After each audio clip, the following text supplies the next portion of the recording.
Hey there, this is Bobby. I want to talk to you a little bit about my 1978 Chevy K10 Scottsdale long bed. And the purpose of the video is I want to just to talk to you a little bit about these Radiator core support bushings that I got. These are polyurethane bushings, and when I took it apart and set it aside for months, I started looking at the replacement part that I bought, and I was having some troubles trying to figure everything out. And when I looked at the different manuals and the videos and stuff, I couldn't find anything that really sort of dealt with the 1973 through 1980. And I know this is fairly simple stuff, it's not rocket science or anything, but what I got was a little bit confusing, so I thought I would share this with anybody else out there that's sort of a newbie and is looking for looking for information to help them out, because that's how I do things. I kind of learn things by the first time, and then I have to figure it out. But so this is what I bought. These are Tri-Plus automotive radiator supports, 1973 to 1980, and when I got them, everything was stacked up in the little package there, and it had this particular bolt, which this bolt is a 3.5-inch bolt. And with it in the package and not even putting it on the truck, there was only about maybe a 1/2 inch of thread sticking out. And I thought, I don't understand this. I don't know how this is going to work, because it's too short to go on my truck. It didn't come with a nut or anything like that, so I just was like, well, okay, let's figure this whole thing out. This is what was on the truck for you folks that are maybe putting something on for the first time.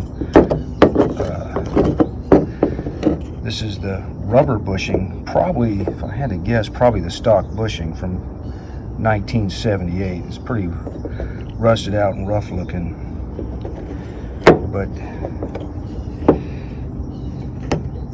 it has very similar to the one that came that I just bought. It has this sleeve, which that one I bought does have the sleeve also that goes in. And you have this bushing that goes in between the radiator support and the frame. This some little sort of retainer deal that goes in. I guess. And then the bushing that goes under the frame, up against the frame, and then of course this bottom piece that goes in, and then you run your bolt down through there, and actually you run your bolt up to protect I guess the bushing from the threads, and then put your nut on the top there. So it's the same thickness, and this little donut bushing here is the same thickness as that rubber bushing that I had. And that's what it looks like right there. So you have the washer, that bushing, and then you have the one underneath, another washer, and then the bolt that goes through it. I had to get the bolt size that I used. The length was the perfect length is 4 1/4. So if you can find a 4 1/4 bolt, that's what's going to be sticking out. I think that's sort of a perfect length for that. The thing did compress quite a bit when I tightened it down, but what's interesting about it is that you can see that it's not lined up with the fender. So I'm going to have to, and the fender has some give in it, but it looks like it's probably about close to 1 inch off from where the fender was sitting before. Probably because the old bushings are worn out, or whenever they put them in, that's how it all lined up. But that's pretty much what it looks like. And like I said, I thought I'd show that to you because I couldn't really find anything at all. And I know it's simple stuff, but sometimes seeing things kind of helps you save some time. And so hope this is helpful. Just a little bit more about my truck. This is a K10, but it has a big block 454 in it. When I bought it from the guy, he had a 454 in it. About 6 months ago, I was driving down the road and it seized up on me. So I pulled it out, had it rebuilt. It's been freshly rebuilt. And at that time, I decided to, put some new stuff on it. There's not all new stuff on it because it's so expensive, but I did put I decided to put a new distributor. I've got new valve covers. The headers are the same, I just painted them. I've got the alternator that was on it, but I did take this opportunity to upgrade the intake manifold to the Edelbrock manifold Performance RPM. The Holly carb I've had for a little bit over a year. That's a good carb on this thing. I have had zero problems with it. And I decided to upgrade the water pump. And we'll see how that all works out. Brand new starter on it also. You can't really see it, but you can see the end of it. It's I think it's one of the Power Masters, about the same size as the stock one. This also has an Edelbrock fuel pump on it.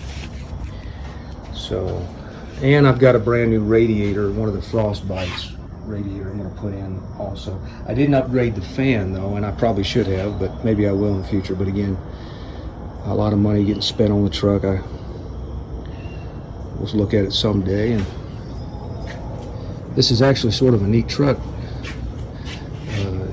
Some of the things that, as far as what I want to do with it, I've put those Reed racing knuckles on it, and then I ran the high steer crossover steering, as you can see. So that's what I'm doing with that.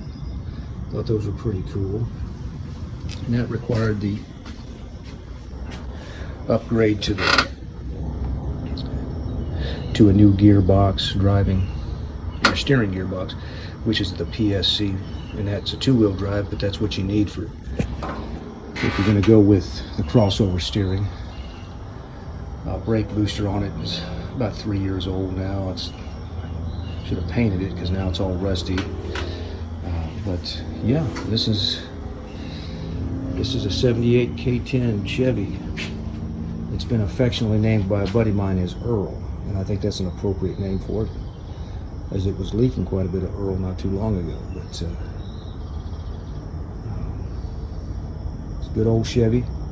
Love these old square bodies.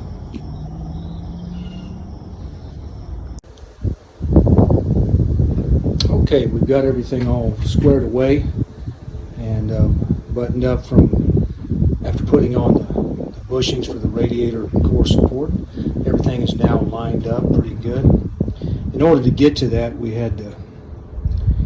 I had to loosen up the fender. That basically, there's 3 different bolts that you can loosen up the fender that'll give you a little bit of movement. I did that one there, and then there's also one that's right in there. I loosened that one up, and then up underneath, I don't know if you can see it or not, but there's a bolt there for the fender, and as soon as I loosened that up, I noticed the fender really dropped. It dropped, down, which was obviously a good indication that there'd be some movement there. But I also decided to go ahead and loosen up these bushings on both sides, and because I was thinking that allowed me to lift, give me a little more leeway. Also, I don't know if it did or not, but I did loosen them up quite a bit on both sides, and I don't have the replacement bushings to go with it. These are old and cracked, and I figured if I had the new bushings, that probably would have made a big difference on the front when it comes to the, because these are pretty flattened out, and I'm sure that has an impact on where everything sits. But when it was all said and done, like I said, we got it all squared away. We were able to put the inner fenders back in. Everything seemed like it lined up just right when we did that. Not too many problems. I had to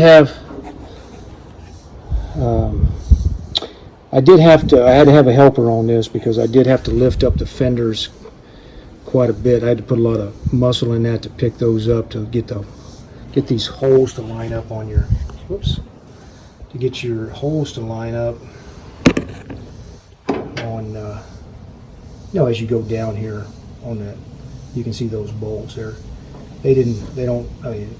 Just like anything else, you gotta get them lined up. But in this case, And even in this case, I was dealing with my son, and he's a little bit younger, so at one point I just had to put a little bottle jack on there and a little timber and just kind of lift it up, and it lifted up perfect. And so I'm satisfied with the way everything's squared away.